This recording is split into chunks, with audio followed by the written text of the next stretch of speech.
I don't know if you guys are still struggling with Iron Twins yet, but I figured I would bring you a super free-to-play friendly team here in today's video with substitutions for every single slot in this team, so it's going to be pretty awesome.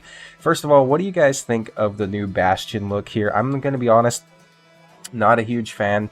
It's very overwhelming just how much stuff is going on. You can't really see what's happening back here if you have actual soul stones and whatnot, especially when you spawn into the load into the game. You're like right here.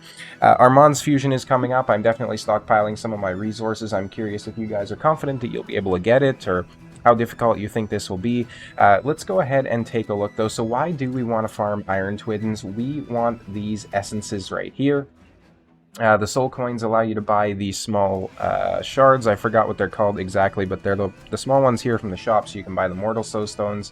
You can open those, and then obviously the immortal soul essence is quite hard to get. Same thing with the eternal soul essence, so you do want to make that happen. And we're also going to have to go ahead and start farming basically all of the stages of the Iron Twin Fortress. So you can see Spirit, you can see Forces on here. There's like, we're going to have missions for basically all of this magic.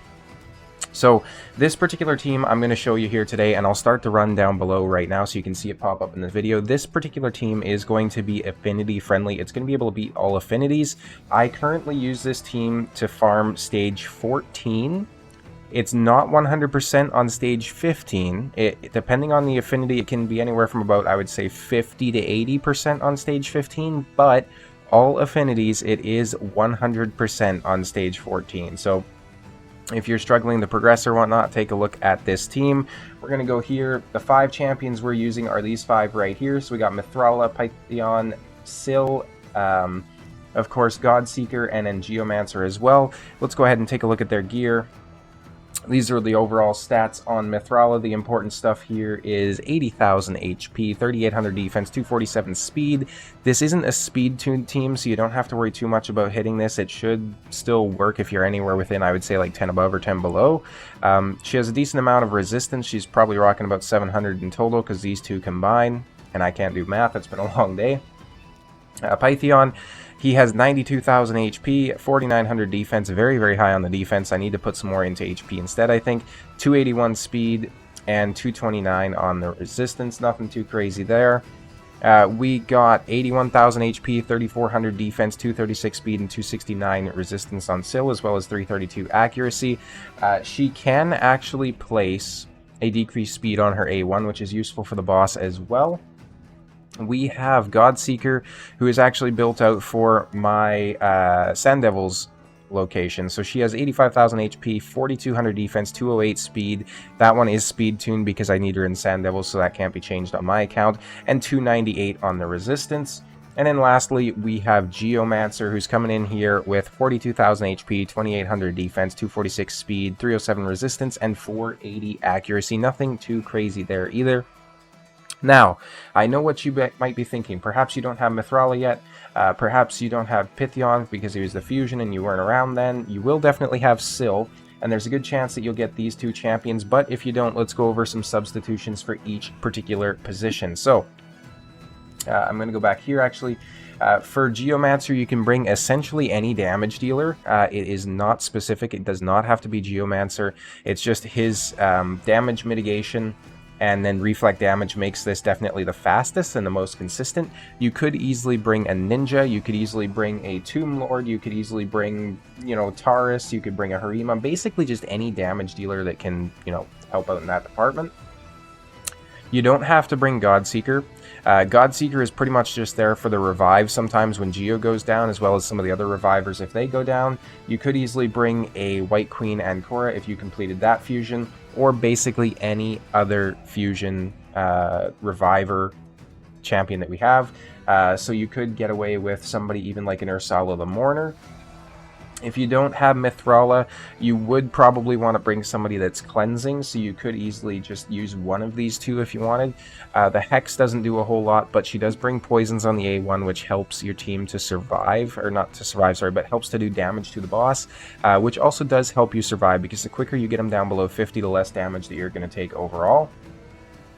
You aren't going to really be too worried about substitutions for Syl, because by the time that you get to the point where you're actually farming Iron Twins, you're probably going to have her from the daily logins anyways. She doesn't have to be booked or anything, though. You're basically just using her for the A1 as well as her passive where she heals your team. And then I also have her in Brimstone for the occasional proc on that. And then Pythion definitely is an absolute tank for this this particular comp, with his cleanse and heal, and then his revive, and then his passive for, you know, damage reduction. There's not many champions you could replace him with specifically. You could maybe use like a Duchess. Let's see, what else do we got here? You could use a Duchess. You could possibly take a look at using maybe a Marichka if you happen to be so lucky. You could also use somebody like... obviously, you could use Godseeker if you had to use only one or the other. Somebody like a Sepulcher would come in and do a good job too, if you were combining her with the right champions, because she does still have the block debuffs, which is quite nice, as well as the increased defense, more importantly. Ursala could be absolutely huge for this, and so could Skytouch Shaman. Both of them would do this too. Skytouched, of course, is bringing in the cleanse as well as the revive on death, which is quite nice for this role. Somebody like a Jamarsa is healing them, filling turn meter, and reviving.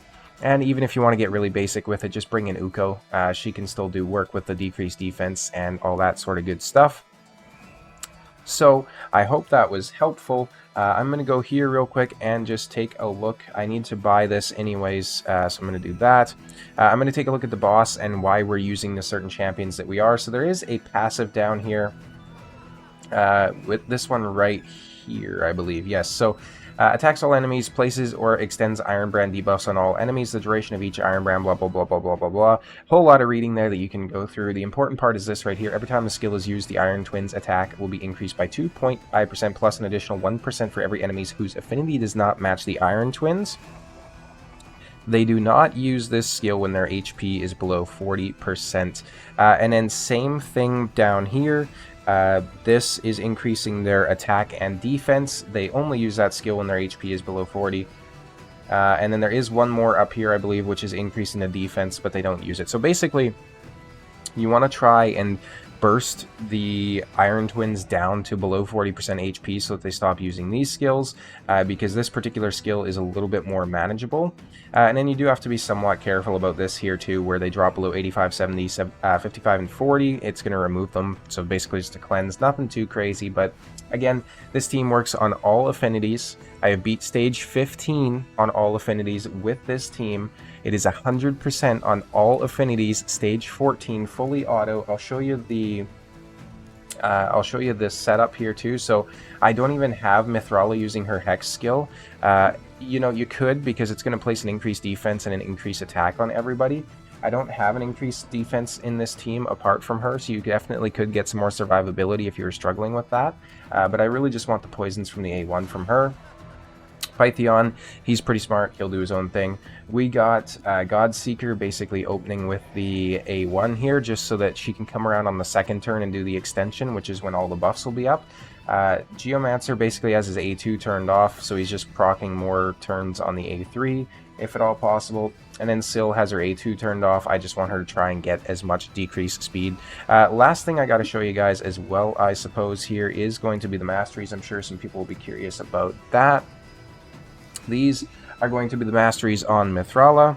Nothing too crazy. We're coming down here to Eagle Eye, which will help give her more resistance as well. You guys can feel free to copy these. I don't recommend just blindly copying masteries, but, you know, you do as you wish.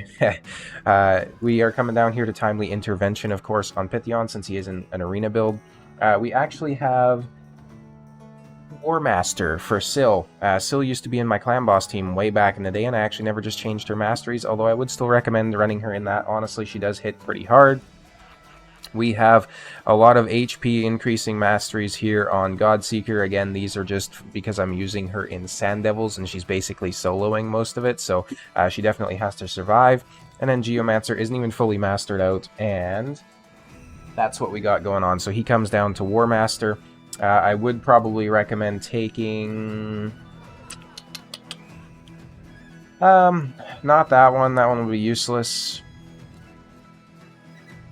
Perhaps the critical hit turn meter increase, because again, you're not really speed tuned here, so if you got this, you could get some lucky. turn meter increases, get an extra turn out of his fire, because there are some times where the HP burn does pop off the enemy, unfortunately.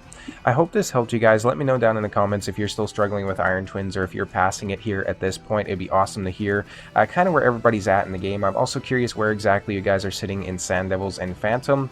I am speed farming Sand Devils 25, and then I am not even close to being able to do Phantom Shogun 25, which I'm sure I'll have to do for the horse quests. So again, let me know where you guys are at. Maybe I'll be making some videos on that content as well. Thank you guys so much for watching. I'll see you next time.